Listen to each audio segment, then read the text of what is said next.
Rain lashed against the windows of my office, mirroring the storm brewing inside me. A crumpled photograph lay on my desk. Elena, her smile radiant, her eyes full of life. Gone now. Murdered. They called it a crime of passion, a jilted lover's rage. Simple, they said. Case closed. But I, Detective Inspector Leo Maxwell, didn't believe in simple. Especially when it involved Elena Rossi, a rising star in the city's ballet scene, was found dead in her dressing room, a single gunshot wound to the heart. Her boyfriend, Marco, a brooding sculptor, was the prime suspect. He confessed, his voice flat, his eyes hollow. He claimed he'd found her with another man, a fleeting, jealous rage consuming him. The case was wrapped up within 24 hours. Too neat. Too quick. I stared at Elena's photo. I'd met her once, briefly, at a charity gala. Her laughter, her energy, had filled the room. She wasn't the type to have a fleeting affair. Something was wrong. I had to prove it. Prove it for Elena. Prove it for myself. I visited Marco in prison. He sat hunched, a broken man.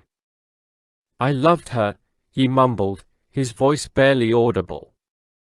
I lost control. Did you see the other man? I asked. He shook his head. No.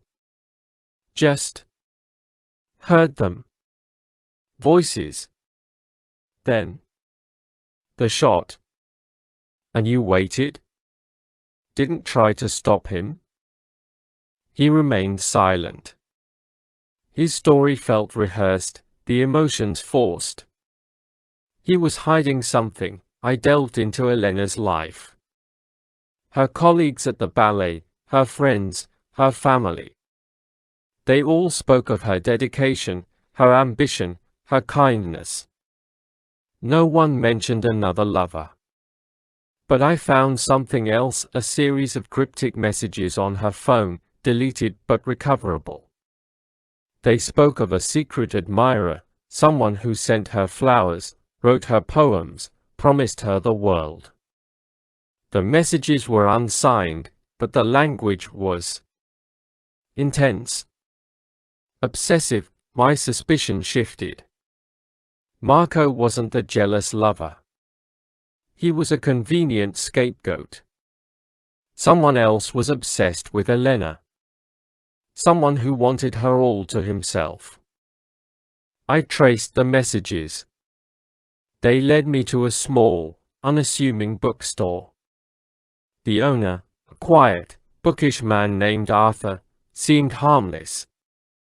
But his eyes, they held a flicker of something I recognized, the same intensity I'd seen in the messages. I questioned him about Elena. He paled, his hands trembling. He admitted to knowing her, to admiring her from afar. He'd even sent her flowers, he confessed, a blush creeping up his neck. But he denied sending the messages, denied any involvement in her death. I didn't believe him. I searched his apartment. Hidden,